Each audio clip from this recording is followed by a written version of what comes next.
جانے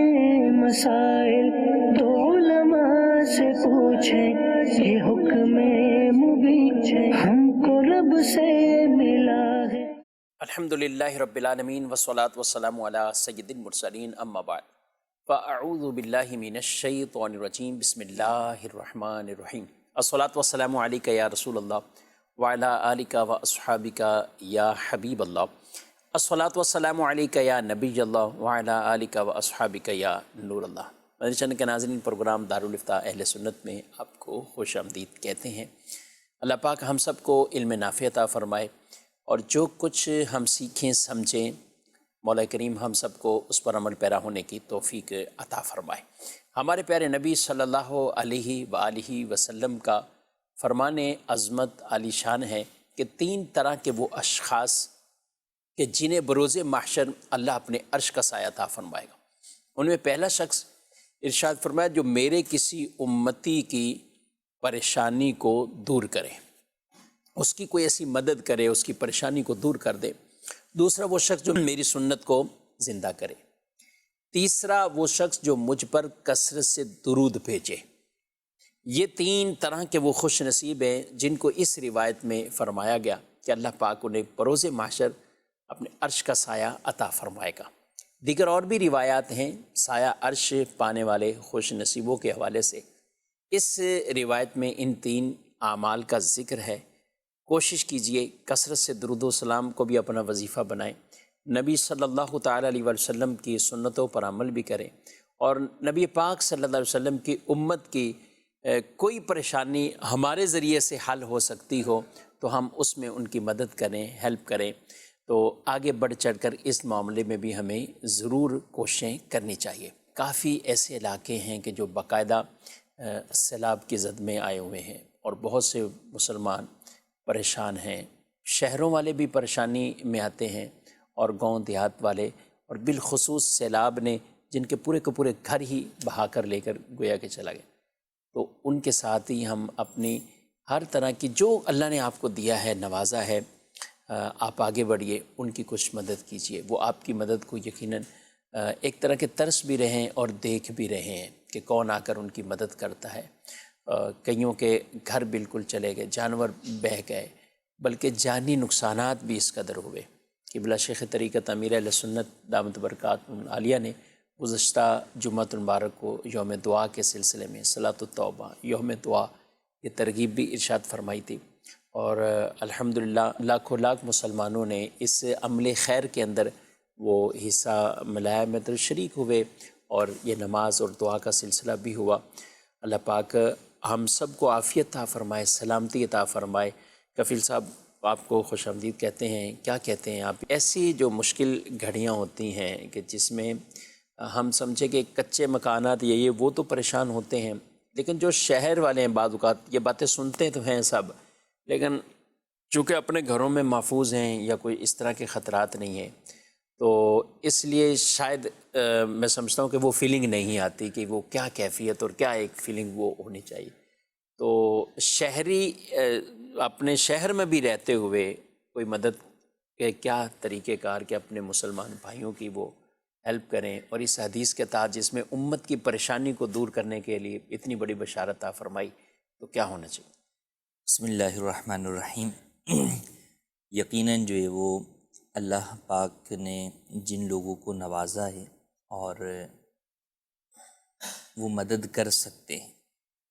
تو انہیں مدد کرنی چاہیے، اور اس بات کو انسان کو غور کرنا چاہیے کہ اگر یہی معاملہ ہمارے ساتھ ہو، کیونکہ جو صورتحال ہے وہ فی الحال ہمیں نظر تو آ ہی رہی ہوتی ہے میڈیا پر، چینلز کے اوپر، تصاویر کے ذریعے سے، تو اس سے ہمیں جو ہے وہ اس بات کا بخوبی جو ہے وہ اندازہ ہو جاتا ہے کہ مسلمان جو ہے وہ کس قدر پریشانی کے اندر جو ہے وہ ہیں۔ کئی جگہوں پر وہ ایسے ہیں کہ ان کے پاس کھانے پینے کو بھی نہیں ہے کہ بھئی ارد گرد جو ہے وہ پانی ہی پانی جو ہے وہ آ گیا، تو وہ کھانے پینے کو بھی جو ہے وہ گویا کہ بھوکے کئی گھنٹوں سے ہیں، اور آگے کی بھی کوئی جو ہے وہ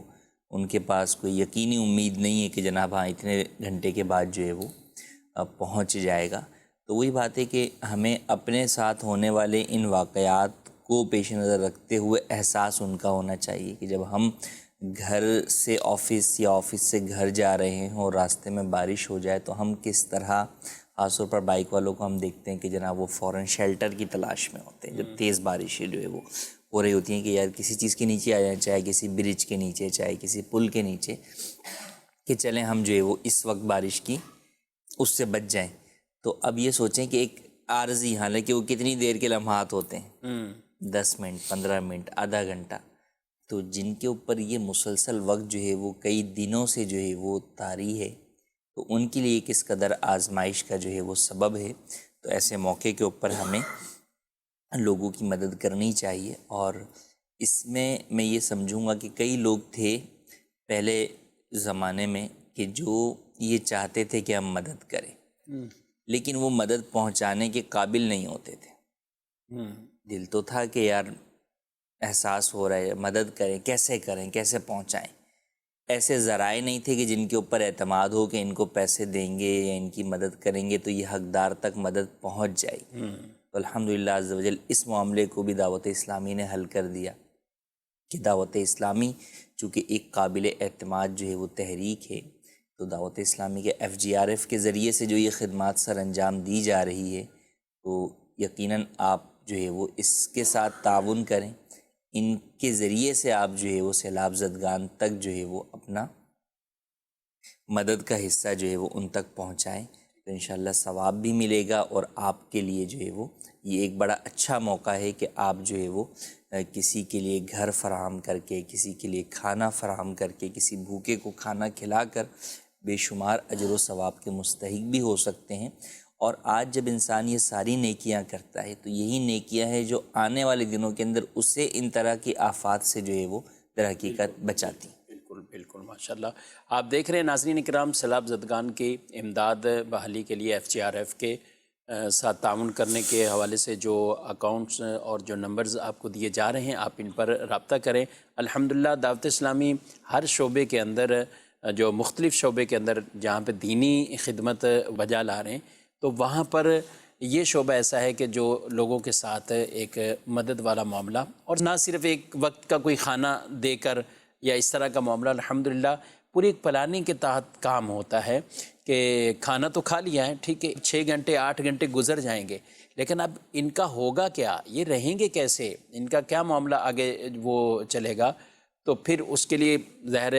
شامیانے چاہیے، اس کے لیے ٹینٹ چاہیے، اور دیگر اور اس طرح کی ضروریات والے معاملات کو چاہیے، کپڑے چاہیے۔ تو جو آپ سے ہو سکے تو یہ لازمی طور پر آپ ان نمبرز پر رابطہ کریں، اور مسلمانوں کی مدد کر کے، مخلوق کو فائدہ پہنچا کر، جب تک آدمی کسی بندے کی مدد میں لگا رہتا ہے، اللہ پاک اس بندے کی مدد فرماتا ہے۔ تو رب کی مدد انشاءاللہ آپ کو ملے گی۔ اللہ نے جو دیا ہوا ہے اس دیے ہوئے مال میں سے آپ ایسے لوگوں کی ضرور مدد کریں۔ اللہ پاک سب کا دیا ہوا قبول بھی فرمائے، اور ہمیں واقعی یہ دوسروں کا احساس بھی اس انداز سے کرنے کی توفیق بھی عطا فرمائے۔ بڑھتے ہیں آپ کے سوالات کی طرف۔ میرا نام فیاض اتاری ہے۔ مفتی صاحب کی بارگاہ میں میرا سوال ہے کہ بعض مرد حضرات جو ہے عقیدت میں گلے میں مالا، تسبیح اور ہاتھوں میں مختلف قسم کے دھاگے وغیرہ باندھتے ہیں، تو ان کی شرعی کیا حیثیت ہے، رہنمائی فرما دیں۔ مالا، تسبیح، دھاگے وغیرہ باندھتے ہیں، اب عقیدت میں انہوں نے کہا ہے، اس کی بھی کوئی نسبت ہوگی یا کوئی چیز، کیا کہیں گے آپ؟ جی، ایک یہ ہے کہ تعویذ کے طور پر کوئی چیز جو ہے وہ استعمال کرنا، دم کیے ہوا جو ہے وہ کوئی دھاگا جو ہے وہ پہن لیا، یا کوئی ڈوری جو ہے وہ باندھ لی، تو یہ جائز ہے، اس میں کوئی حرج جو ہے وہ نہیں ہے۔ یوں ہی تسبیح کے طور پر جناب تسبیح ٹانگی ہوئی ہے اور وہ تسبیح جو ہے وہ پڑھتا ہے، تو اس پہ بھی کوئی حکم جو ہے وہ نہیں لگے گا۔ لیکن ایک یہ ہے کہ عورتوں کی طرح جو ہے وہ زیورات کا استعمال کرنا، مالاؤں کا جو ہے وہ استعمال کرنا، تو اس کی اجازت نہیں ہے کہ مردوں کو جو ہے وہ عورتوں سے مشابہت اختیار کرنے کی اجازت نہیں دی گئی، قطع نظر اس کے کہ وہ میٹل کے یہ جو ہے وہ زیورات اگرچہ نہ ہوں، پلاسٹک کے ہی ہوں، لیکن چونکہ جو بھی ایسا زیور ہے کہ جو عورتوں سے مشابہت رکھنے والا ہے، وہ مرد کے لیے پہننا جائز نہیں ہے، اگرچہ وہ میٹل کا نہ ہو۔ میٹل کا تو ویسے ہی جو ہے وہ حرام ہے، لیکن میٹل کا نہ ہو تو بھی بہرحال عورتوں سے مشابہت کی وجہ سے ایسے زیورات پہننا مرد کے لیے جائز نہیں۔ ٹھیک ہے، اور اگر کہیں یہ جو دھاگا وغیرہ آپ نے کہا جیسے ہاتھ میں کوئی پہنتا ہے یا کوئی دم کیا ہوا اس کے ساتھ، دم کیا ہوا ہے تو اس میں جو ہے وہ حرج نہیں ہے، لیکن بعض جگہوں کے اوپر جو ہے وہ ویسے ہی بغیر دم کے شوقیہ جو ہے وہ لوگ جو ہے وہ باندھے ہوئے ہوتے ہیں تو اس کی اجازت نہیں ہے۔ ٹھیک ہے، اور اس میں کڑے یا مختلف کوئی اس طرح کی بھی چیزیں چاہے وہ کسی ایسی جگہ سے نسبت بھی رکھیں تو بھی اس کے لیے؟ جی، کئی لوگ جو ہے وہ اس معاملے میں چاہے انگوٹھی ہو یا کڑے ہوں یا چین ہو، اس کے اندر اس اعتبار سے جو ہے وہ یوں اعتقاد رکھتے ہیں کہ جناب اس میں فلاں مزار شریف کا جو ہے وہ یہ کڑا ہے، یا فلاں دم کیا ہوا جو ہے وہ یہ کڑا ہے، یا جو ہے وہ یہ پتھر جو ہے وہ اس کے اندر فلاں دم کیا ہوا ہے، تو اس اعتبار سے وہ چیزیں پہننا یہ جائز ہرگز نہیں ہے۔ دربار کی مزار کی نسبت اپنی جگہ، لیکن وہ جائز چیزوں میں ہوگی تو ٹھیک ہے، اگر ناجائز چیز کے اندر ہوگی تو ہرگز جائز نہیں ہے۔ جیسے مرد کے لیے جو ہے وہ سونا چاندی اور تانبے پیتل ہر قسم کا زیور جو ہے وہ حرام ہے، تو لہٰذا اب اگرچہ یہ دم کیا ہوا ہو یا کسی مزار کا بھی ہو اس کی اجازت نہیں۔ انگوٹھی کی مرد کو اجازت ہے، وہ فقط ایک انگوٹھی ہے جو ایک نگینے والی ہو، بغیر نگینے کی بھی نہ ہو اور ایک نگینے سے زیادہ بھی نہ ہو، اور اس کا وزن 4.5 ماشا سے کم ہو، تو فقط یہ جائز ہے۔ اب اس کے علاوہ کسی نے چھلے پہنے ہوئے ہوں، کسی مزار کے پہنے ہوئے ہوں، یا جو ہے وہ درد دور کرنے کے لیے پہنے ہوں، یا کسی بھی مرض سے شفا کے لیے پہنے ہوئے ہوں، تو وہ جائز نہیں ہے۔ اور یہ بات یاد رکھی جائے کہ حدیث پاک میں فرمایا کہ اللہ پاک نے حرام میں شفا نہیں رکھی، تو لہٰذا یہ سوچنا کہ نہیں جناب اگرچہ یہ حرام ہے لیکن فلاں سے نسبت ہے یا فلاں شفا کے لیے مجھے دیا گیا ہے تو میں پہن سکتا ہوں، تو ایسا جو ہے وہ ہرگز نہیں ہے، اس سے شفا بھی آپ کو حاصل نہیں ہوگی۔ ہو سکتا ہے بظاہر کسی کو کچھ وقتی آرام ہو، لیکن اس وقتی آرام کے بدلے میں جو کل قیامت کا عذاب جو ہے وہ اس کے ذمے پڑے گا وہ بڑا خطرناک ہوگا، تو لہٰذا اس وقتی آرام کی طرف نہ جائیں، اور جو شرعی طریقہ کار ہیں یا جو شریعت کے دائرۂ حدود و قیود میں جائز علاج کی صورتیں آتی ہیں انہیں ہی اختیار کریں، ناجائز سے علاج کی ہرگز اجازت نہیں ہے۔ ٹھیک ہے، مزید سوال؟ میرا مفتی صاحب سے یہ سوال ہے کہ اگر گھر کے سارے فیملی کے کپڑے ناپاک ہو تو اس کو کس طرح پاک کیا جائے؟ کپڑے پاک کرنے کے وہ 2 طریقے آسان اگر ہم کہیں کہ ایک یہ کہ اس پر نجاست وہ لگی ہوئی ہے جو نظر آ رہی ہے، جسے نجاست مرئیہ جو ہے وہ کہا جاتا ہے، جیسے خون ہے، تو اب اس کو جو ہے وہ اتنا دھوئیں کہ اس کا جو اثر ہے رنگ وغیرہ وہ زائل ہو جائے۔ اور ایک وہ نجاست ہے جو کہ مرئیہ نہیں ہے، نظر نہیں آتی، جیسے پیشاب جو ہے وہ لگا کپڑوں پہ اور وہ سوکھ گیا تو اب وہ نظر نہیں آ رہا، تو اب اس میں یہ ہے کہ اس کو یا تو بہتے پانی کے نیچے اتنی دیر چھوڑ دیں کہ غالب گمان ہو جائے کہ اس میں جو نجاست تھی وہ زائل ہو گئی ہوگی، تو اب بہتا پانی، ویسے تو نہر کا پانی، دریا کا پانی بہتا پانی ہے، لیکن نل سے بھی آپ نے پانی بہایا تو یہ بھی اب بہتا پانی ہے جو نل سے جاری ہے، ٹھیک ہے، تو لہٰذا اس کے نیچے بھی اگر آپ اس کپڑے کو اتنی دیر رکھ دیتے ہیں کہ غالب گمان ہو گیا ہے آپ کو کہ اس میں جو نجاست تھی وہ زائل ہو گئی، تو کپڑا پاک ہو جائے گا، جبکہ وہ پانی بہہ رہا ہو، جمع نہ ہو۔ اگر وہ بالٹی کے اندر جمع ہوا ہے اور اوپر سے پانی گر رہا ہے اور بالٹی اوور فلو نہیں ہوئی ہے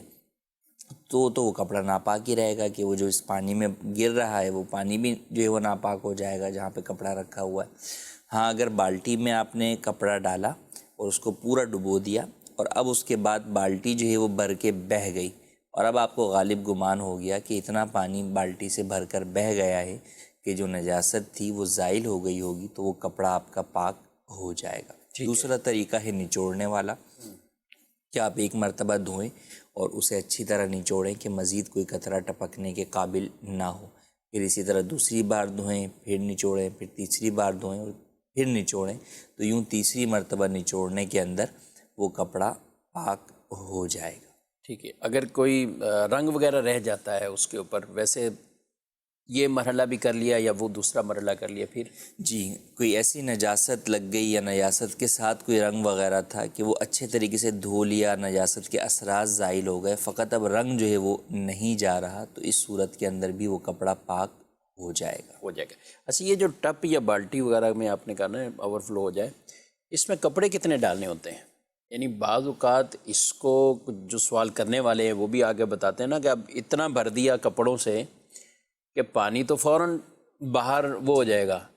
تو پتہ چلے کہ کپڑے گیلے نہیں ہوئے اندر ایسے، تو اس میں کیا ہونا چاہیے؟ کیونکہ بنیاد ہم نے اس بات پہ رکھی کہ غالب گمان آپ کو ہو جائے کہ نجاست زائل ہو گئی، وہ اسی وقت ہوگا جب کہ آپ کو یہ پتہ ہو کہ بھئی یہ اتنا کپڑے ہیں اور اس میں اتنا پانی ہے کہ یہ پانی جو ہے وہ کپڑے کے ہر حصے پر جو ہے وہ چلا گیا ہے اور نجاست کو لے کے بہہ گیا۔ نجاست کو لے کر جو ہے وہ بہہ گیا ہے، تو بات ہے، تو انڈرسٹوڈ سی بات ہے کہ اگر بالٹی کے اندر آپ 10 جو ہے وہ کپڑے ڈال دیں گے تو پانی تو اوپر سے جو ہے وہ نکل جائے گا۔ تو حسب حال اس کے سائز کے اعتبار سے 1 سوٹ 2 سوٹ 3 سوٹ، تو یوں اس اعتبار کو سامنے رکھتے ہوئے آپ جو ہے وہ کپڑے ڈالیں گے، چاہے اس کو اندر جو ہے وہ گھما بھی دیں اچھے طریقے سے تاکہ جو ہے وہ پانی اس میں چلا جائے۔ تو جس طرح خواتین جو ہے وہ کپڑے وغیرہ کھنگالتی ہیں تو اس طرح اچھے طریقے سے کھنگالنے کے بعد پھر اب اسے جو ہے وہ چھوڑ دیں کہ اب وہ اوور فلو جو ہے وہ ہو کر بہہ جائے، تو جب غالب گمان ہو جائے گا تو یوں وہ کپڑا پاک ہو جائے گا۔ ٹھیک ہے، جس کپڑے کے بارے میں پہلے سے ہی معلوم ہے کہ یہ ناپاک ہے تو اس کو الگ سے ہی دھویا جائے، ایسا نہیں کیا جائے بعض جگہوں پھر کہ سارے دھو دیں ایک ساتھ، وہ پاک کو بھی ناپاک خام خواہ بلا وجہ یہاں پہ کیا جا رہا ہے جس کی اجازت نہیں ہے، تو اس کو الگ سے پہلے سے پاک کر لیا جائے، پھر ان کپڑوں کے ساتھ اس کو واش کرنا چاہیں دھونا چاہیں تو وہ ٹھیک ہے، پھر دھو سکتے ہیں۔ مکس کرنے کی جو ایک عام عادت بنی ہوتی ہے کہ بعد میں دھونا ہی ہے نا، سب کو بعد میں اوور فلو بھی ہونا ہے، سب کرنا ہے، اس وجہ سے بھی ناپاکی کی جا رہی ہوتی ہے، یہ یعنی پاک کپڑے صاف کپڑے وہ بھی۔ جی، اس کے اندر عموماً مشینوں کے اندر جو کپڑے دھلتے ہیں اس کے اندر یہ ہوتا ہے، الگ الگ دھو رہے ہوں تو شاید جو ہے وہ اتنا زیادہ نہ ہو، لیکن مشین کے اندر دھونے میں یہی ہے کہ سارے کپڑے اٹھا کر مشین میں ڈالتی ہے اور اب جب وہ وہاں سے نکلے اب اس کے بعد پاکی کا پروسیس جو ہے وہ شروع کرتے ہیں، تو اس کے بجائے کرنا یہ چاہیے کہ جو ہے وہ ناپاک کپڑوں کو الگ پہلے جو ہے وہ پاک کر لیا جائے،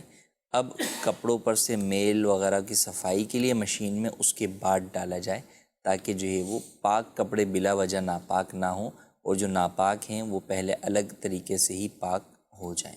جی مزید سوال۔ بغیر داڑھی کے آدمی نماز جنازہ کرا سکتا ہے باپ کا دادا کا؟ مزید سوال۔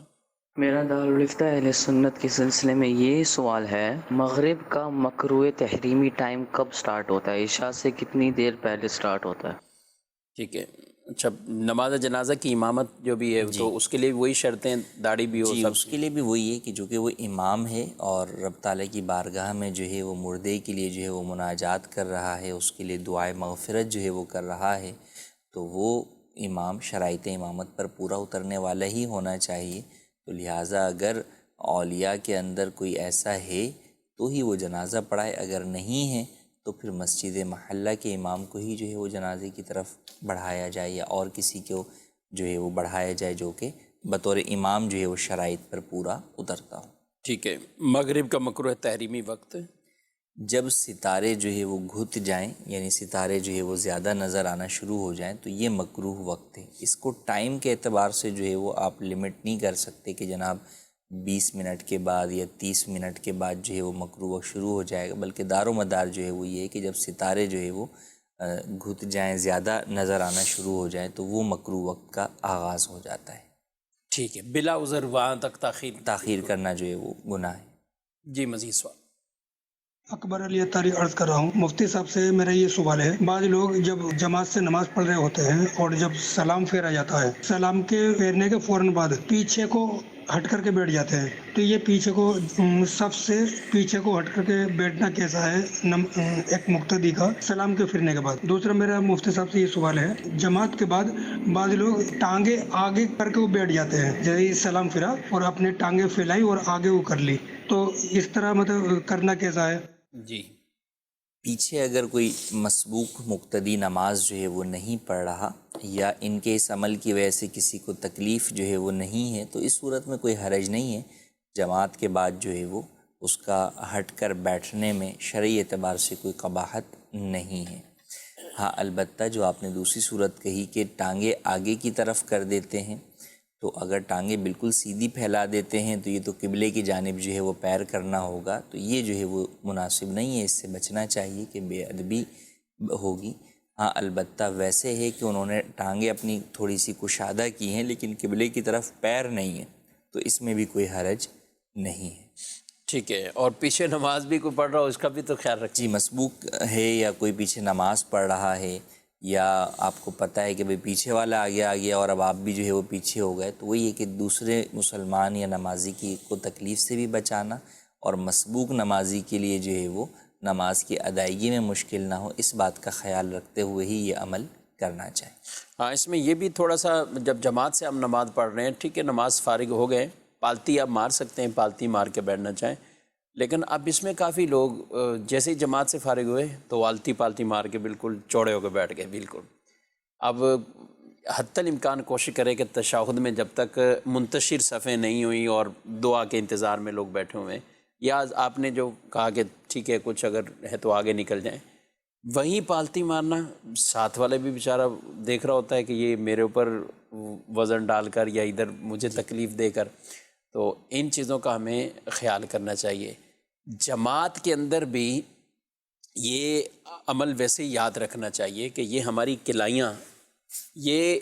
یہ زمین پر یہ ایسی بچھنی نہیں چاہیے نماز میں۔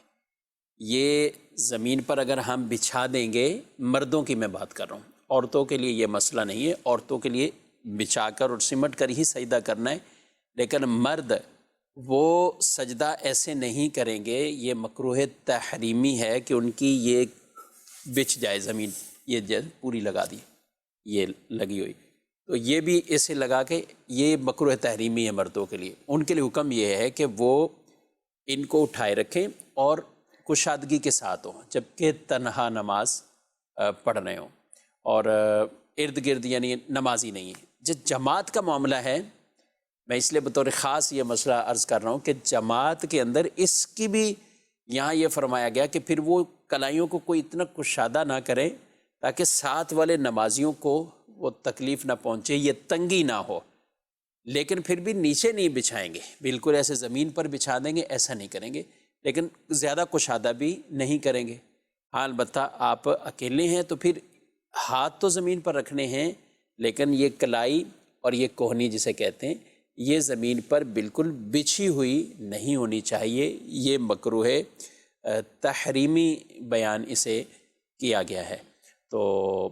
مردوں کے لیے یہ حکم نہیں ہے کہ وہ اپنی کلائیوں کو بالکل سست ڈھیلے پڑے ہوئے اور ایسے بچھا کر سجدہ کر رہے ہوں، ایسی ان کے لیے اجازت نہیں۔ بلکہ اس میں کفیل صاحب روایت بھی ہے نا کہ نبی پاک صلی اللہ علیہ وسلم اتنی کشادہ رکھتے تھے کہ اگر بکری کا بچہ گزرنا چاہتا تو وہ گزر جاتا، نیچے سے گزر سکتا، یعنی اتنی کشادگی اس کے ساتھ ہے کہ اگر بکری کا بچہ یعنی چھوٹی بکری وہ گزرنا چاہے تو وہ وہاں سے گزر جائے۔ البتہ عورتوں کے لیے یہ حکم نہیں ہے، عورتوں کے لیے یہی ہے کہ یہ کلائیاں کوہنیاں ان کے پیٹ کے ساتھ اور وہ سمٹ کر سجدہ کریں، اور جتنا حتی الامکان ستر والا یعنی سمٹ والا معاملہ ہے تو عورتوں کو اس طرح سجدہ کرنے کا حکم ہے۔ اسی وجہ سے عورتوں کو سجدے کے اندر پاؤں کی انگلیاں موڑنے کا جیسے مردوں کو ہے، یہ عورتوں کو حکم نہیں ہے، بلکہ وہ پاؤں اپنے ایک طرف نکال دیں یا پیچھے کی طرف نکال دیں، لیکن انگلیاں موڑ کر جیسے مرد سجدہ کرتے ہیں ویسے ان کو پاؤں کھڑے کر کے سجدہ نہیں کرنا ہوتا، حتی الامکان سمٹ کر سجدہ کرنا ہے۔ لیکن مردوں کے لیے یہ ہے کلائیاں بھی کھلی ہوئی ہوں اور اسی کے ساتھ جو پاؤں ہیں ان کے 10 انگلیاں وہ مڑ کر قبلے رخ ہو جائیں، یہ سنت مبارکہ ہے۔ ایک انگلی لگ جانا جس کا پیٹ یہ فرض ہے، اور 3 انگلیاں یعنی اکثر انگلیاں لگنا یہ واجب ہے، اور 10 انگلیاں لگتی ہیں دونوں پاؤں کی، 5 انگلیاں جن کے پیٹ لگ جاتے ہیں، تو اس سے سنت پر بھی عمل ہو جائے گا۔ تو سنت میں عظمت ہے، سنت پر عمل کریں گے تو انشاءاللہ اس کے ساتھ واجب بھی ادا ہو جائے گا اور ہمارا فرض بھی ادا ہو جائے گا، اس کا خیال رکھنا چاہیے۔ مزید سوال؟ جواب تو ملا لیکن آدھا اس کا کیا کیا جائے؟ اب جو پڑھا دیا گیا ہے، جو جنازہ بغیر داڑھی کے پڑھا دیا گیا، اس کا کیا کیا جائے؟ مزید؟ میرا مفتی صاحب سے سوال یہ ہے کہ جب ہم نیت کرتے ہیں نماز کے لیے کہ رخ میرا خانہ کعبہ شریف کی طرف، تو رخ وہ زیادہ تر سجدے کی طرف ہماری نظریں ہوتی ہیں کہ سامنے بالکل دیکھنا پڑے گا۔ جی 2 سوال ہیں، پہلا سوال بھی انہوں نے کر دیا، دوبارہ ہی اسی پروگرام کے اندر ابھی سنا ہے تو جنازہ تو ادا ہو جائے گا، فرض کفایہ جو تھا۔ جی فرض کفایہ ہے وہ ادا ہو جائے گا، اور اس کا حکم نماز کی طرح نہیں ہے کہ اس کا اعادہ جو ہے وہ واجب ہو، تو جنازہ ادا ہو جائے گا، دوبارہ پڑھنے کی حاجت نہیں ہے، بلکہ دوبارہ پڑھا نہیں جائے گا۔ جنازے کا تکرار جائز نہیں؟ جی ٹھیک ہے۔ اور دوسرا سوال یہ کہہ رہے ہیں رخ ہم کہتے ہیں خانہ کعبہ کی طرف، تو ہماری نظر تو سجدے کی طرف ہوتی ہے۔ رخ سے مراد یہ ہے کہ سینہ جو ہے وہ آپ کا جانب قبلہ ہو، تو نگاہ مراد نہیں ہے، اور پھر نگاہ اور پھر چہرہ، تو لہٰذا چہرے کا جو ہے وہ اور سینے کا، اگر چہرہ کسی کا ادھر ادھر ہو بھی تو بعض صورتوں میں وہ مکروہ تحریمی ہوتا ہے، لیکن بہرحال پھر بھی نماز فاسد نہیں ہوتی۔ ہاں اگر سینہ جو ہے وہ کسی کا جانب قبلہ سے دونوں سائڈ 45 ڈگری جو ہے وہ اگر ہٹ گیا تو نماز فاسد ہو جائے گی، لیکن اگر جو ہے وہ سینہ نہیں پھرا، صرف جو ہے وہ گردن جو ہے وہ پھری ہے، تو اس صورت میں فساد نماز کا حکم نہیں ہوگا۔ اور جہاں تک نگاہوں کا حکم ہے کہ نگاہ کہاں رکھنی ہے، تو اس کے احکامات جو ہے وہ الگ الگ ہیں، کہ آپ قیام میں کھڑے ہوئے ہیں تو آپ سجدے کی جانب جو ہے وہ نگاہ کریں، آپ رکوع کے اندر ہیں تو اپنے پیر کے پنجوں کی جانب کریں، جلسے میں بیٹھے ہوئے ہیں تو اپنی گود میں جو ہے وہ نگاہ رکھیں، تو یوں جو ہے وہ احکامات نگاہ کے، تو نگاہ کا تعلق جو ہے وہ جو استقبال قبلہ کی شرط ہے اس سے نہیں ہے۔ وہ اعلیٰ حضرت علیہ رحمہ سے سوال کسی نے کیا تھا نا، سجدے میں ہم دیکھتے ہیں تو ہمیں نگاہ بھی بالکل خانہ کعبہ کی طرف یعنی سامنے ہونی چاہیے، اور چہرہ مطلب نیچے نہیں ہونا چاہیے کسی طرح بھی۔ تو آپ نے فرمایا کہ قیام میں تو یہ آپ کر لیں گے، تو رکوع میں کیسے ہوگا؟ اور سجدہ آپ ٹھوڑی پہ کریں گے؟ جی جو سجدہ کرنا ہے تو وہ تو چہرہ تبھی آپ کا قبلے رخ ہوگا نا، کہ سجدہ آپ ٹھوڑی پر سجدہ کریں اور یوں آپ کا چہرہ ہو۔ تو جو لوگ یہ سمجھ لیتے ہیں کہ صرف یہ چہرے کا ایسے سامنے ہونا، وہ تو سامنے ہی ہے، اگر نیچے دیکھا تو بھی چہرہ اسی طرف ہی ہے، میرا سامنے ہی ہے، تو اس کا کوئی اعتبار نہیں ہوتا۔ اس کے جو احکامات ہیں، جو فرمایا گیا ہے کہ سجدے کی جگہ پر، اور ایک تکبیر کہتے ہوئے بعض لوگ کہتے ہیں نہیں سامنے ہی دیکھنا ہوتا ہے، تکبیر کہتے ہوئے سامنے دیکھو، پھر اس کے بعد دیکھ لو نیچے جہاں بھی دیکھنا ہے۔ جی تکبیر کے اندر بھی سامنے جو ہے وہ نہیں دیکھا جائے گا، بلکہ سجدے کی جانب نگاہ رکھتے ہوئے ہی تکبیر کہی جائے گی۔ جی مزید سوال۔ میرا نام محمد خان ہے، میں نے عمرہ کیا تھا، تو خانہ کعبہ میں طواف کے دوران میں نے دیکھا کہ لوگ زور زور سے پڑھتے ہیں ربنا آتنا فی الدنیا حسنہ وفی الآخرۃ حسنہ وقنا عذاب النار، جبکہ کچھ لوگوں کو میں نے یہ پڑھتے ہوئے بھی دیکھا ربنا آتنا فی الدنیا حسنۃ وفی الآخرۃ حسنۃ وقنا عذاب النار۔ تو یہ قرآن شریف کی ایک آیت ہے، لیکن الگ الگ وہ پڑھی جا رہی ہے، پڑھنا ایک چاہیے۔ اب ان میں سے آپ مجھے بتا دیں کہ صحیح کون سی ہے؟ جی ربنا آتنا فی الدنیا حسنہ، آپ سمجھے فرق اس جو انہوں نے کہا ہے کہ یہ کیا کہہ، اصل میں یہ کہنا یہ چاہ رہے ہیں ربنا آتنا فی الدنیا حسنہ وفی الآخرۃ حسنہ وقنا عذاب النار۔ بعض لوگ یہ پڑھتے ہیں، بعض پڑھتے ہیں ربنا آتنا فی الدنیا حسنۃ وفی الآخرۃ حسنہ، یعنی یہ جو دونوں میں فرق، پہلے میں بھی چونک گیا کہ یار ایک ہی چیز ہے، لیکن یہ باریک فرق اس میں جو وہ وقف کر کے پڑھ رہے ہیں اور یہ اس طرح پڑھ رہے ہیں۔ تو دونوں طرح ہی پڑھنا جو ہے وہ جائز ہے، کہ جو پہلے آپ نے حسنہ بتایا انہوں نے گویا کہ وقف کر دیا، جب وقف کر دیا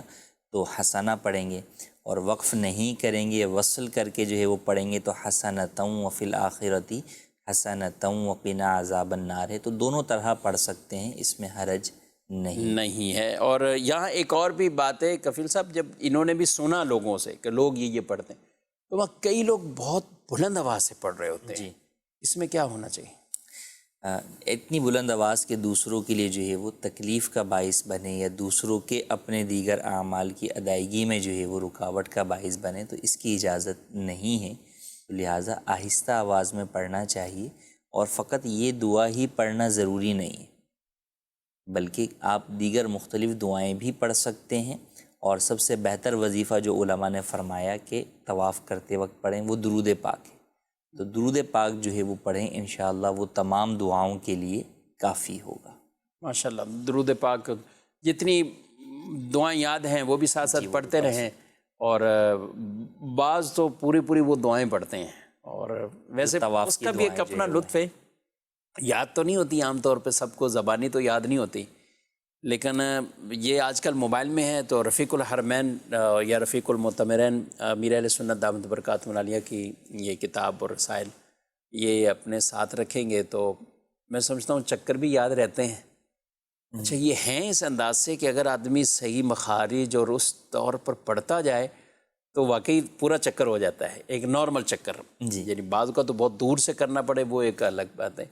تو اس میں بھی آسانی ہوتا ہے. تو نفلی طواف میں کافی مواقع ملے ہیں، اس کو جب تجربہ کیا پڑھنے کا تو ایک مزہ بھی بہت آتا ہے اس کو، اور بالخصوص جن کو معنی بھی پتہ ہوں. میں بھی یہی کہنا چاہ رہا تھا کہ معنی پتہ ہوتے ہیں تو اس کے پڑھنے کا لطف ہی جو ہے وہ کچھ اور بہت زبردست ہوتا ہے. اور اس کے بجائے جو عام لوگ ہیں جن کو پڑھنا نہیں آتا یا جن کو دیکھ کر جو ہے وہ پڑھنا ہے کتاب میں، اب وہ کتاب میں دیکھ کر پڑھنے یا موبائل پہ دیکھ کے پڑھنے کی صورت کے اندر دوسرے سے ٹکرانے کا اندیشہ ہے، تو پھر اس میں یہی ہے کہ جو ان کو دعائیں زبانی یاد ہیں اور اسے بھی پہلے کسی کو سنا لیں، بالکل کہ وہ مخارج کے مطابق آپ درست تلفظ کر رہے ہوں. یہ نہ ہو کہ آپ پڑھنا تو کچھ اور چاہتے ہیں لیکن غلط تلفظ اور مخارج کی وجہ سے آپ کچھ اور کہہ دیں اور گویا کہ وہ دعا کے بجائے کہیں آپ کے حق میں بد دعا نہ بن جائے. تو لہٰذا اس بات کا خیال کیجئے کہ آپ کو جو چیز آتی ہے، چاہے وہ چھوٹی سی ایک چیز آتی ہے، اس کو پہلے سنا لیں. کسی قاری صاحب کو تلفظ مخارج کے اعتبار سے درست ہے تو اسی کا تکرار کریں. کچھ نہیں آتا تو جیسے سب سے آسان اور بہترین وظیفہ علماء نے بیان فرمایا درود پاک پڑھیں. جو درود پاک آپ کو یاد ہو وہ درود پاک پڑھتے رہیں، انشاءاللہ تمام جو ہے وہ آپ کی دعاؤں کے لیے کافی ہوگا. ماشاءاللہ. جی مزید سوال. میرا مفتی صاحب سے یہ سوال ہے کہ داڑھی میں اگر ایک دو بال سفید ہو تو کیا انہیں کاٹ سکتے ہیں؟ جواب عنایت فرمائیں، جزاک اللہ خیرہ. جی ایک یا دو بال سفید ہوں یا کچھ سفید ہوں، بہرحال ایک مٹھی داڑھی رکھنا واجب ہے. اس کے بعد جو بال بڑا ہے وہ سفید ہو یا کالا ہو اسے تو آپ کاٹ سکتے ہیں، لیکن اس کے اندر جو بال ہے ایک مٹھی کے اندر ہے اسے آپ نہیں کاٹ سکتے. ٹھیک ہے. مزید. میرے دارالفتہ اہل سنت کے سلسلے میں یہ سوال ہے کہ درس نظامی کے اندر کیا کیا سکھایا جاتا ہے؟ کتنا علم چاہیے ہوتا ہے ایک عالم کو کہ وہ عالم بنے؟ کیا بات ہے. درس نظامی اس میں تو آپ کو ایڈمیشن لینا پڑے گا، اور آئیے آپ بھی آگے قدم بڑھائیں. آپ کو شوق ہے ماشاءاللہ تو پڑھنا شروع کریں اور اس کورس کو باقاعدہ کریں. لیکن عالم کیا کہتے ہیں اس کے لیے؟ درس نظامی کے اندر بہت سارے علوم سکھائے جاتے ہیں اور در حقیقت مزید علم سیکھنے کے طریقے سکھائے جاتے ہیں. کہ جیسے اب آپ کو عربی گرامر سکھائی جاتی ہے، وہ اس لیے سکھائی جاتی ہے تاکہ آپ اس کے ذریعے سے قرآن و تفاسیر کو پڑھ سکیں اور ان کے معانی اور مفاہیم کو سمجھ سکیں. اسی طرح جو علماء کی کتابیں عربی میں ہیں آپ انہیں جو ہے وہ پڑھ سکیں. اچھا اب جیسے ہمارے یہاں ہم عموماً پاک و ہند کے اندر عربی سکھائی جاتی ہے. اچھا پہلے فارسی کے اندر چیزیں شامل تھی تو فارسی بھی سکھائی جاتی تھی. اسی طرح یورپ وغیرہ کے اندر جو ہمارے جامعات ہیں بعض، ان کے اندر جو ہے وہ اردو سکھائی جاتی ہے. اردو بھی سکھائی جاتی ہے عربی کے ساتھ ساتھ، کیونکہ بہت سارا اب علمی ذخیرہ جو ہے وہ اردو کے اندر موجود ہے. تو یوں گرامر یا کسی بھی لینگویج کو جو سکھانے کا مقصد ہوتا ہے وہ یہ ہوتا ہے کہ آپ اس کے ذریعے سے مزید علم جو ہے وہ حاصل کر سکیں. یوں ہی جو دیگر اور علوم و فنون ہیں ان کے اندر بھی کئی علوم جو ہے وہ علوم عالیہ ہوتے ہیں کہ ان کے ذریعے سے در حقیقت جو سیکھنا سکھانا مقصود ہوتا ہے وہ قرآن و حدیث کا ہوتا ہے، جو کہ تمام علوم کی اصل ہے، یا فقہ کا ہوتا ہے. تو لہٰذا درس نظامی کے اندر بہت کچھ علوم بھی سکھائے جاتے ہیں اور مزید علم سیکھنے کے آپ کو طریقے بھی سکھائے جاتے ہیں. ٹھیک ہے. مزید. محمد محبوب بتاتے جڑا والا سے مفتی صاحب سوال یہ ہے کہ اگر امام صاحب کی غیر موجودگی میں مسجد کی کمیٹی کا کوئی آدمی مسجد میں جماعت کرانا چاہے لیکن اس کی داڑھی ایک مٹھی سے کم ہو، وہ ایک مٹھی سے داڑھی اپنی کم کرواتا ہو، کھات کرواتا ہو، چھوٹی چھوٹی داڑھی ہو، تو کیا اس کے پیچھے ہماری نماز ہو جائے گی؟ جواب عنایت فرما دیجیے. کہ امامت کے لیے ایک مٹھی داڑھی یہ ضروری ہے. جو کٹواتا ہے یا ایک مٹھی سے کم کرتا ہے، خشخشی داڑھی والا ہے، اس کے پیچھے نماز جائز نہیں ہوتی. اگر پڑھ لی ہے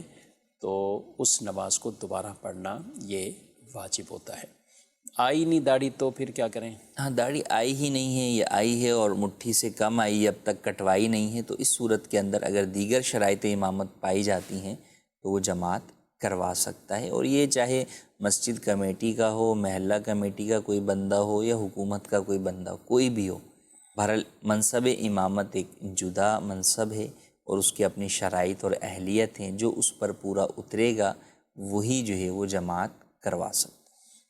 جی ناظرین کرام، آپ نے پروگرام ملاحظہ کیا، اپنے فیڈ بیک بھی ضرور دیجیے گا. ہمارے پروگرام کا وقت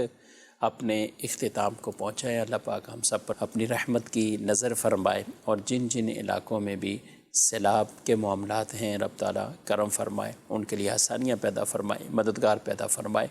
اور طوفانی بارشوں سے، ناگہانی آفتوں سے اللہ پاک ہم سب کو محفوظ فرمائے. آمین بجاہ النبی الامین صلی اللہ علیہ وآلہ وسلم. جانے مسائل تو علماء سے پوچھیں، یہ حکم مبین ہم کو رب سے ملا ہے.